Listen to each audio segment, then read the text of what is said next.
کی کہانی کا موضوع ہے ہرنی کی دعا۔ شام قریب تھی، سبکتین اپنے فرائض سے فارغ ہوا، گھوڑے کو لگام دی اور اچک کر سوار ہو گیا۔ شہر سے نکلا، جنگل کی ٹھنڈی ہوا لگی، دماغ تازہ ہوا، گھوڑے کو ایڑ لگائی اور جنگل میں داخل ہو گیا۔ ہر طرف گھوڑا دوڑایا مگر کوئی شکار نظر نہ آیا۔ مغرب کی طرف دیکھا تو سورج کو غروب ہوتے پایا۔ فوراً شہر کی طرف بھاگ موڑی اور آہستہ آہستہ جنگل کو طے کرنے لگا۔ ناگہان سبکتین کی نظر ایک ہرنی پر پڑی جو اپنے چھوٹے سے بچے کو کھلا رہی تھی۔ شکاری جب شکار دیکھ لیتا ہے تو صبر اس سے رخصت ہو جاتا ہے۔ سبکتین نے گھوڑے کو اشارہ کیا، وہ سدھایا ہوا جانور اپنے مالک کے اشارے پر اچھلا اور ہرنی کی طرف چل پڑا۔ ہرنی نے شکار کو دیکھا تو بچے کو ساتھ لے کر بھاگی، خود تو بھاگ گئی مگر بچہ وہیں رہ گیا۔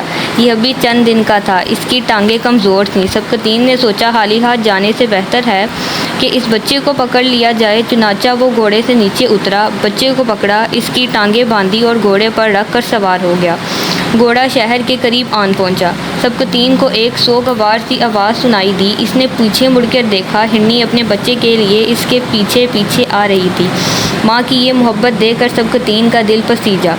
شاید اسے اپنے ماں سے بچھڑنے کا وقت یاد آ گیا۔ اس نے گھوڑا روکا، ہرنی کے بچے کی ٹانگیں کھولیں اور اسے زمین پر ڈال دیا۔ بچہ دوڑ کر اپنی ماں سے جا ملا۔ ماں اسے چاٹ رہی تھی، پیار کر رہی تھی اور کبھی کبھی سبکتین کی طرف دیکھ کر آسمان کی طرف منہ اٹھاتی جیسے دعا مانگ رہی ہو۔ سبکتین نے کچھ دیر یہ نظارہ دیکھا، پھر اندھیرے کو ہر طرف سے بڑھتے پایا۔ سورج کبھی کا غائب ہو چکا تھا۔ اس نے گھوڑے کی بھاگ اٹھائی اور جلد ہی شہر میں داخل ہو گیا اور اپنے گھر پہنچ گیا۔ رات نے پر پھیلا دیے، سارا شہر اندھیرے میں ڈوب گیا۔